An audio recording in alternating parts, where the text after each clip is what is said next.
ما يحصل في القبر من الفتنة والزغطة والروع۔ انسان جب قبر میں جاتا ہے تو وہاں پہ جو اس کو خوف ملتا ہے فرشتوں کے آنے پر، اور زغطۂ قبر پیش آتا ہے، اس پر بھی اللہ گناہ معاف فرما دیتے ہیں۔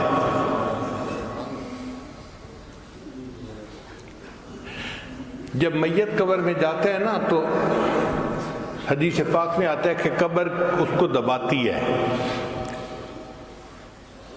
اور یہ دبانا ہر کسی کو پیش آئے گا، یہ نیک کو بھی پیش آئے گا، بد کو بھی پیش آئے گا، ہر کسی کو پیش آئے گا۔ نبی علیہ السلام کے ایک صحابی تھے حضرت سعد رضی اللہ تعالیٰ عنہ، نبی علیہ السلام نے ان کا جنازہ پڑھایا اور جنازے کے پیچھے پنجوں کے بل چلنے لگے یوں۔ تو ایک صحابی نے پوچھا، اے اللہ کے نبی صلی اللہ علیہ وسلم آج آپ ایسے کیوں چل رہے ہیں؟ نبی علیہ السلام نے فرمایا، سعد کی نماز جنازہ میں اتنے فرشتے آسمان سے اتر آئے، مجھے پاؤں رکھنے کی جگہ نہیں مل رہی۔ اتنے فرشتے نماز جنازہ میں شرکت کے لیے آسمان سے آئے۔ اور پھر نبی علیہ السلام نے یہ بھی فرمایا کہ سعد کی وفات پر اللہ کا عرش بھی 3 دن تک روتا رہا۔ حدیث مبارکہ میں ہے جب مومن فوت ہوتا ہے نا، آسمان کے وہ دروازے روتے ہیں جہاں سے اس کے لیے رزق اتارا جاتا تھا، زمین کے وہ ٹکڑے روتے ہیں جہاں بیٹھ کر وہ اللہ کی عبادت کیا کرتا تھا۔ تو سعد لانو کی وفات پر نبی صاحب نے فرمایا کہ اللہ کا عرش بھی 3 دن تک روتا رہا۔ پھر نبی صاحب نے فرمایا کہ سعد کو بھی زغطۂ قبر پیش آیا۔ جس کی نماز جنازہ اللہ کے محبوب ہم پڑھا رہے ہیں، اور جن کی نماز جنازہ میں اتنے فرشتے اتر رہے ہیں کہ پاؤں رکھنے کی جگہ نہیں مل رہی، اور جن کی وفات پر اللہ کا عرش بھی رو رہا ہے، ان کو بھی زغطۂ قبر پیش آیا۔ اس کا مطلب یہ زغطۂ قبر ہر بندے کو پیش آنا ہے، نیک ہو یا بد ہو۔ کیوں پیش آنا ہے اس کی وجہ بھی سن لیجئے۔ آپ ریسٹورنٹ پہ جاتے ہیں، بھئی مجھے چائے پلا دو، تو آپ کو 5 روپیہ اس کا بل دینا پڑتا ہے۔ پھر آپ کہتے ہیں نہیں اس کے ساتھ ذرا 2-4 کباب بھی لے آؤ، تو اب بل جو ہے وہ 100-200 روپے ہو جائے گا۔ آپ کہتے ہیں نہیں یار مجھے بھوک لگی ہے، کھانا کھانا ہے، اب ہزاروں میں بل چلا جائے گا۔ جتنا کھانا بڑھتا گیا اتنا ہی اس کی پرائس بڑھتی گئی۔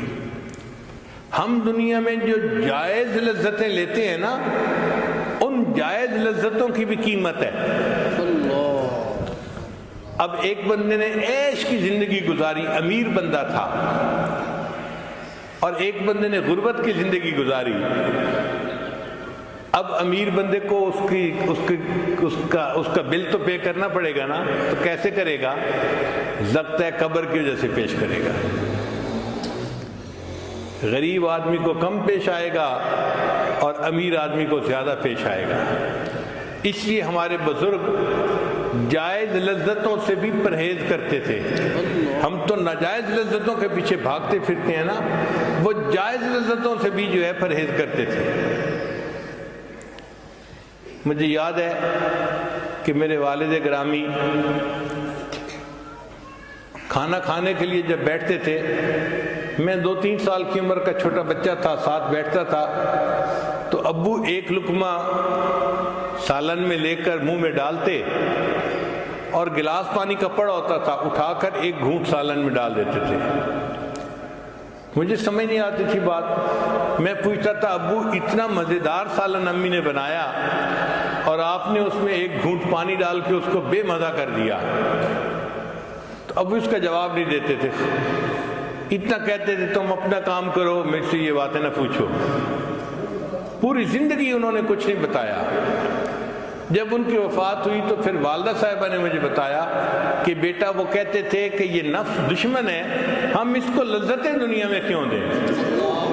لذیذ کھانا آتا تھا اس کو بے مزہ کر کے کھا لیتے تھے کہ پیٹ بھرنا مقصد ہے، پیٹ تو بھر جائے گا، ہم لذتوں کے پیچھے کیوں پڑے؟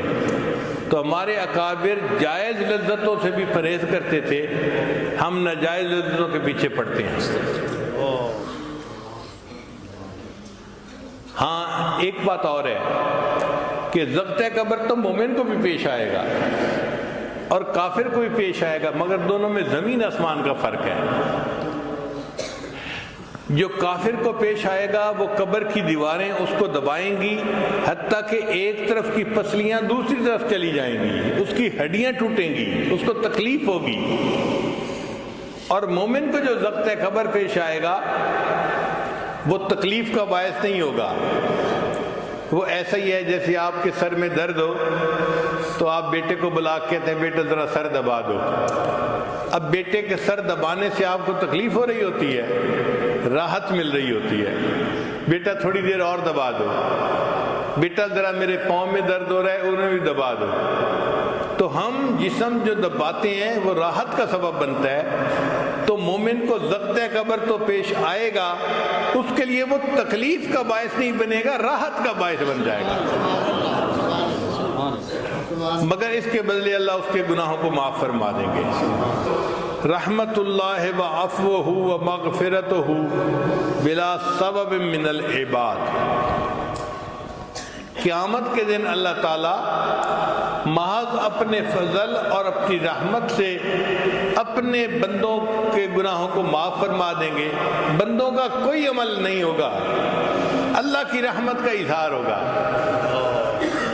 چنانچہ مفسرین نے لکھا ہے قیامت کے دن نیک لوگ شفاعت کریں گے، شہداء کریں گے، صالحین کریں گے، انبیاء کریں گے، سید الانبیاء کریں گے، سب جب شفاعت کر چکیں گے، جنتی سارے کے سارے جس کی چاہیں گے شفاعت کریں گے، ایک ایسا وقت آئے گا کہ کوئی شفاعت کرنے والا نہیں ہوگا۔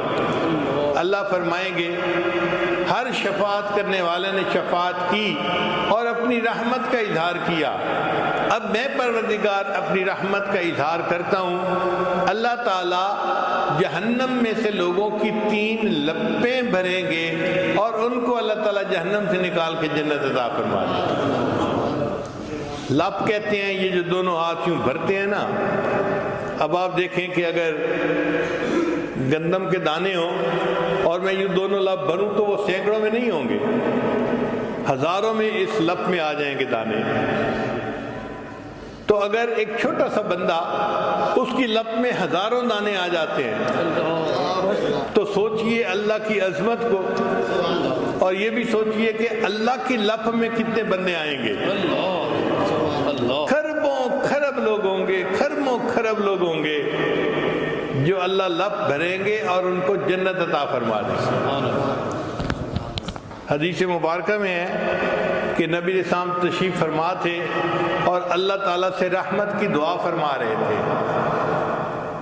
اور ابوبکر صدیق لانو نبی علیہ السلام کی خدمت میں گزارش کر رہے تھے، اے اللہ کے حبیب صلی اللہ علیہ وسلم آپ رحمت کی دعا کیجئے تاکہ اللہ تعالیٰ آپ کی امت پر مزید رحمت فرما دے۔ جب اللہ کے حبیب صلی اللہ علیہ وسلم نے خوب آہوزاری فرمائی تو اللہ تعالیٰ نے فرمایا اے میرے محبوب، میں قیامت کے دن ایک لپ بھر کر جہنمیوں کی نکالوں گا اور ان کو جنت عطا فرما دوں گا۔ عمر لانو بڑے خوش ہو گئے۔ ابوبکر صدیق لانو نے پھر عرض کیا اے اللہ کے حبیب صلی اللہ علیہ وسلم پھر دعا کیجئے۔ عمر لانو کہنے لگے ابو بکر آپ کو پتہ ہے کہ اللہ کی لپ کتنی بڑی ہوگی؟ تو ابو صدیق نے جواب دیا عمر اگر اور بھی لوگوں کا فائدہ ہو جاتا ہے تو تمہارا نقصان کیا ہے؟ یہ رحمت کا وقت ہے، اللہ کی رحمت متوجہ ہے، محبوب صلی اللہ علیہ وسلم کو دعا کرنے دو۔ چنانچہ ابوبکر صدیق عنہ کے کہنے پہ نبی السلام نے اور دعا مانگی، اللہ نے 2 لپیں بھر کر نکالنے کا وعدہ فرما دیا۔ پھر ابوبکر صدیق نے پھر عرض کیا اے اللہ کے رسول اور دعا مانگیے۔ اللہ نے رحمت فرمائی، وعدہ فرمایا میرے محبوب میں 3 لپیں بھر کر لوگوں کی نکالوں گا اور ان کو جنت عطا کر دوں گا۔ امام غزالی رحمۃ اللہ اپنی کتاب میں اس حدیث پاک کو لکھنے کے بعد کہتے ہیں کہ مجھے اس پہ تو بھروسہ نہیں کہ میں اپنے عملوں کی وجہ سے جنت میں جاؤں، اللہ جن کو آپ اپنی رحمت سے نکالیں گے اور جنت عطا فرمائیں گے مجھے بھی ان میں شامل فرما لینا۔ اللہ ہم پر رحمت فرمائے اور قیامت کے دن اللہ ہمیں فقط اپنی رحمت سے معاف فرمائے اور ہمیں جنت عطا فرمائے۔ وآخر دعوانا ان الحمد للہ رب العالمین۔